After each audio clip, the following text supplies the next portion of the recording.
অনেক অনেক আগে একটি রাজ্য ছিল। সেই রাজ্যের নাম রূপনগর। এই রাজ্যে ছিল এক বর্ণিল রাজপ্রাসাদ, যেখানে রাজা অরিন্দম আর রানী চন্দ্রমুখী সুখে শান্তিতে রাজত্ব করতেন। রাজ্য ছিল শান্তিপূর্ণ, ফুলের ঘ্রাণে ভরা।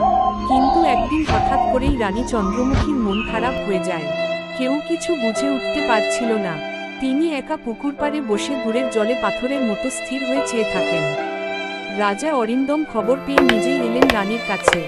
রাজপ্রাসাদের সোনালী বারান্দায় রানীকে ডেকে জিজ্ঞেস করলেন, প্রিয় রানী, আজ তোমার চোখে এত মেঘ কেন? রানী বললেন, আমার মন খারাপ রাজা। রাজ্য ভালো, একটু প্রকৃতির কাছাকাছি যেতে ইচ্ছে করছে। রাজা বললেন, তাহলে আমরা বনভ্রমণে যাই, শিকারে, প্রকৃতির কোলে কিছুটা সময় কাটাই। পরদিন সকালে রাজা, রানী ও তাদের একদল সৈন্য রওনা হলেন ঘন সবুজ বনের দিকে। বনে ঢুকতেই চোখে পড়ল হরিণ, ময়ূর, রঙিন পাখির মেলা। রানী হঠাৎ এক আশ্চর্য রূপের মায়াবী হরিণ দেখতে পেলেন। তার চোখ ছিল নীল, গায়ে রোদে ঝিলমিল করা রূপালী রেখা।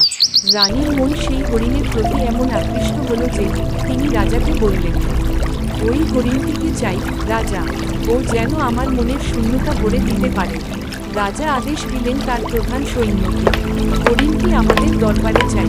সৈন্য ছুটে গেল, কিন্তু হরিণটি যেন এক মায়ার প্রতীক। সে বনের গহীনে দুর্দান্ত গতিতে দৌড়ে পালাতে লাগল। রাজাও সৈন্যদের সঙ্গে ছুটলেন। হরিণটি একসময় থেমে সৈন্যের দিকে মুখ করে তার শিং দিয়ে আঘাত করতে লাগল। ভয়ঙ্কর লড়াইয়ের পর অবশেষে হরিণটিকে ধরা সম্ভব হল। ক্লান্ত রাজা ও রানী একটি বিশাল বটগাছের ছায়ায় বসে বিশ্রাম নিচ্ছিলেন।